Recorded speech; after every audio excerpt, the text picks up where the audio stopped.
শীতের দুষরাতা কাটিয়ে প্রকৃতি যখন এক নতুন রঙে নিজেকে সাজায়, ঠিক তখনই বাংলার বুকে নেমে আসে বসন্ত। ভারতে বসন্ত উৎসব উদযাপনের ইতিহাস বহু প্রাচীন, আর এই উৎসবেরই একটি অন্যতম রূপ হলো হোলি।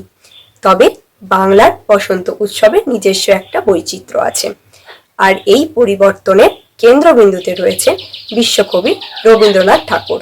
19 শতকের শেষ এবং 20 শতকের শুরুতে বিশ্বকবি রবীন্দ্রনাথ ঠাকুর শান্তিনিকেতনের এক নতুন ধরনের উৎসবের সূচনা করেন, যেখানে শিল্প, সংস্কৃতি এবং মানুষের মিলন ঘটে একই সাথে।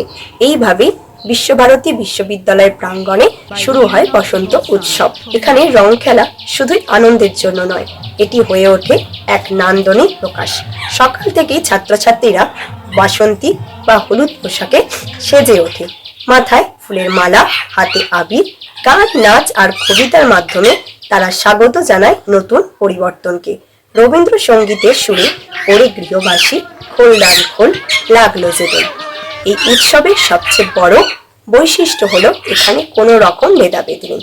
জাতি, ধর্ম, বর্ণ, বয়স নির্বিশেষে সকল শ্রেণীর মানুষ এই উৎসবে একসাথে সামিল হতে পারে। ধীরে ধীরে শান্তিনিকেতনের এই ঐতিহ্য ছড়িয়ে পড়ে কলকাতা সহ সারা বাংলায়। আজ স্কুল, কলেজ, পাড়া সব জায়গাতেই বসন্ত উৎসব পালন করা হয়ে থাকে। এখনো বসন্ত মানে হলুদের ছোঁয়া, আবিরের রং এবং হৃদয়ের উচ্ছ্বাস। বসন্ত আসে প্রতি বছরই, কিন্তু বাংলার বসন্ত প্রতি বছরই নিয়ে আসে এক নতুন অনুভূতি, সংস্কৃতির রঙে রাঙানো এক চিরন্তন উৎসব।